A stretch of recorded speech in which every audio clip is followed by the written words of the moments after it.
I don't need the additional stress of this. When we came up to the Football League, I thought, you know what, give me a chance. We've really, really overachieved as it is. Let's spend a bit of time building the squad, getting used to it. What have we gone and done? We're top of the league with 8 games to go. What?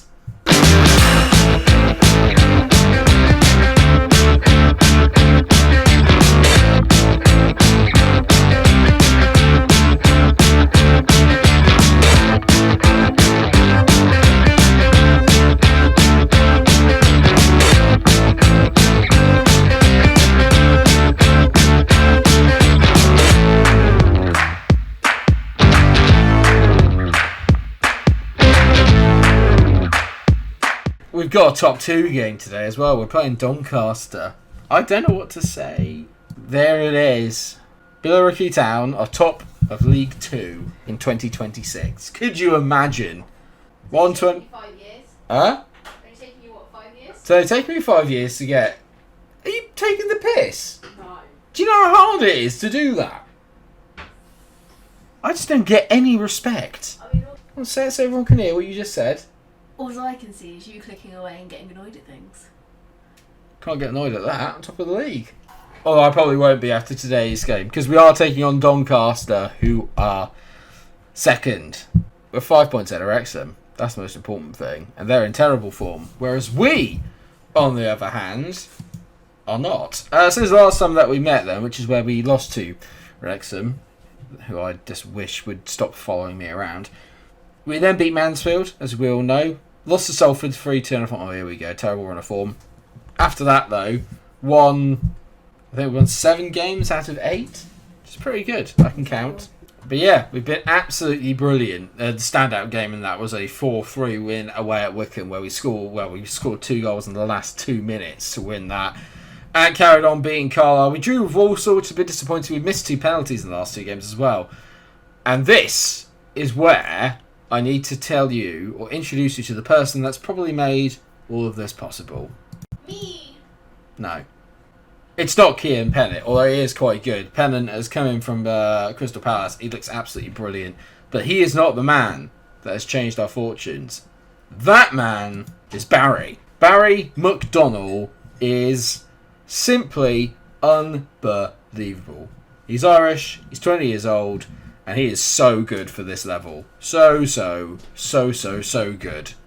You have not even looked, mate. I just did. I have eyes. Look at it. Do you want to talk everyone about how great he is? He's pretty great. Go and take your COVID somewhere else. On a serious note, Barry is incredible. I could just say drink it in, but physically he's not brilliant, okay? And that is a little bit unnerving. But then when you look at the mentals, composure 15, decisions 15, off the ball 15, work rate 13, the technicals finishing 15, 14 first touch, heading of 9, but he scores so many headed goals, 15 technique. He is simply incredible. He is so good, and he's already got 5 goals in 6 appearances, an XG of 4.81. I was going to say he rarely misses. He's the guy who's missed the last 2 penalties. His penalty taking is only 10. But that's because Harvey Sayer's not on the pitch to take them.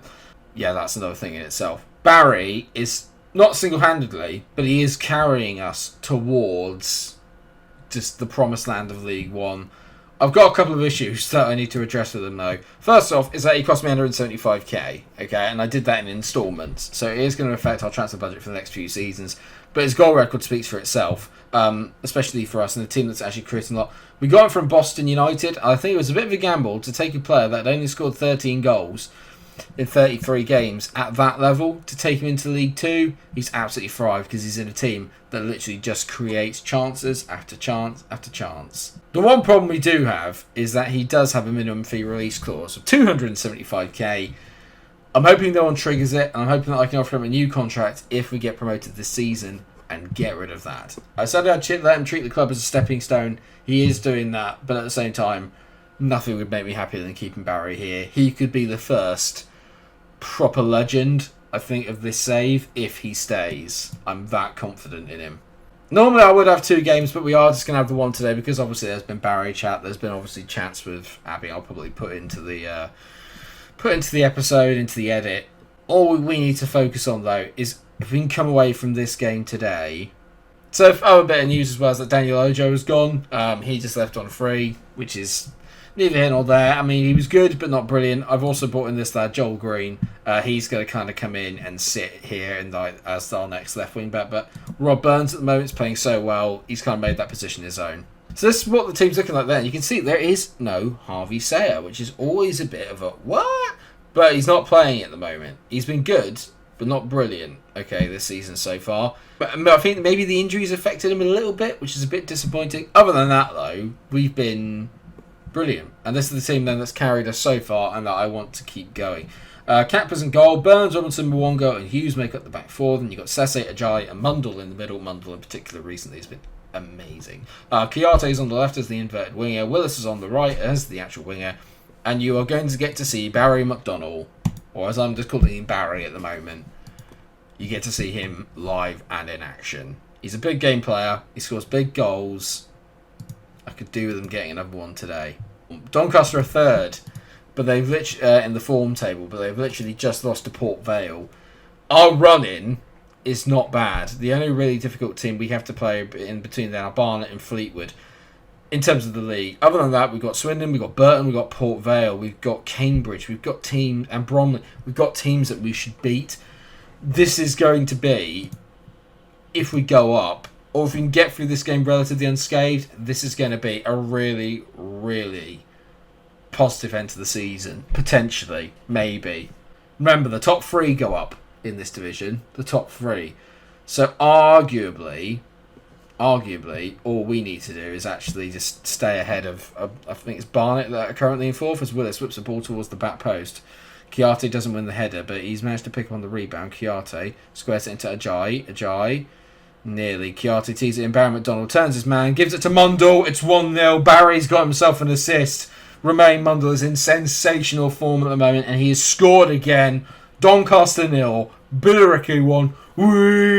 We are going up. See, we are going up. Maybe. Do we believe? He's beginning to believe. Brilliant from Barry. Tees it. Mundle. It's not actually the best pass, really, from McDonald. Mundle has to kind of, move himself a little bit, readjust his position, but he manages just to pass it into that far corner. It's 1-0. Come on. My worry, genuinely, would be...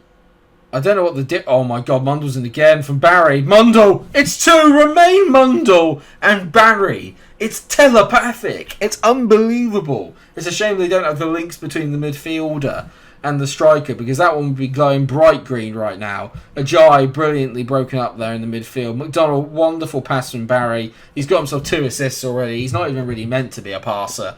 Who cares? 2 assists for Barry, 2 goals for Mundle. Doncaster 0, Billericay 2. We're going to win the league. We're going to win the league. And now you're going to believe us. And now you're going to believe us. And now you're going to believe us. Burton are beating Wrexham. Yes! Good. Kiyate, McDonald to Mundle. I mean, it's literally like a relationship at the moment. Willis squares it. Ajayi. Oh, I can't believe he's missed it. I mean, it's a difficult chance, but a player of Ajayi's skill, I expect him to finish that. I was going to have the Bromley game today as well, but I thought this one would be a bit more action-packed, so obviously it carries a little bit more... Well, all games are important now between now and the end of the season. But, as I've said to the boys, I'm really happy with the way it's going. But we've actually got 4 people who are on international duty, including Barry. Barry is going to be on international duty. So there's Mwongo. Mundle's on international duty. I think Ajayi is as well. We've got players that are being called up at international level. It's ridiculous how well done. This has probably got to be, and I don't want to blow my own trumpet, but I do kind of feel like I've absolutely smashed the transfer market so far in this series. I think if we were to tally up my transfers and then go through which one was a failure and which ones aren't, you aren't going to find many that haven't had a positive effect on the team in some way. I bought in players for squad depth and that's gone a bit wrong, and I understand that, but ultimately, I think we've been so good at that. I love that. Commentators just said from Romain Mundle, you won't see many better midfield performances at this level. Too right, you won't. Owen over the ball here as he hits it. Kakpo with a decent save. Becoming a bit of a legend is Kakpo, actually. He's been with us now for a number of seasons. I think it's 4 seasons or so. writing himself into folklore as they've hit the bar. Burns clears it. I would also like to, while we're talking about the bar, we've hit it probably a record number of times this season. In all fairness, we hit it at least twice a game. Not today, which is nice. I did think this might happen. When it gets to the stage the games are a little less frequent and they're just every week, that we would begin to thrive a little bit, and that does seem to have been the case. The minute that the kind of workload went down, I could really put out my first team week after week. We seem to have done really well, and actually the squad depth is pretty good now. In games when I make substitutions, it's not likely that we actually weaken the side as Owen hits over the bar. Doncaster have done well in the second half to really contain us, but we did all the damage in the first. There's 4 minutes of added-on time. It's still not over yet, and if they get one, I'm going to be really nervy as Bogle runs in past Mwongo. Bogle, it is 2-1. I'm down to positive. I'm going to go down to balanced. Don't do this. Come on, boys. You could tell, in terms of stats, they maybe deserve to win the game. I wouldn't say that personally, but no, I'm biased. That's huge. That's huge. A 2-1 win for Billericay Town. Barry and Mundle doing the damage. Our two best players, arguably.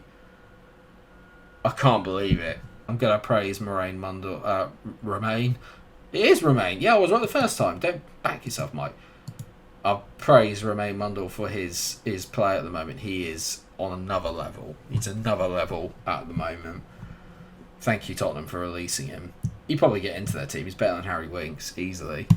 It's the defence as well. Been really, really good. They don't really get as much praise as they should do. Because at this level, we don't really keep a lot of clean sheets. But we do only usually tend to concede maybe one. And that gives us a chance to the attacking firepower we have and the way that we play. Which is very front foot. Which I've also, as a last minute thing, I'm going to leave you with this, alright? Because I saw this the other day. And this really winds me up. My profile. Park the bus. Sorry? Have you seen us? Mikero Munchino is back in the building, apparently. Love that. Park the bus. Known for preferring a possession-based style of play. Playing entertaining football. Wanting a high-tempo pressing game. Ridiculous. I can't believe it. I'm absolutely ecstatic. I'm on my way to becoming a managerial god and a legend. In a little turn of events as well, I think in the last episode I said that Mansfield and Bromley were basically gone. They're not. They've done a really, really great fight back, and we've got Bromley next, which is concerning because Bromley beat Forest Green in their last game, but we're on such a good run of form, I'd like to think that we can get past that. We're 4 points clear at the top of the league.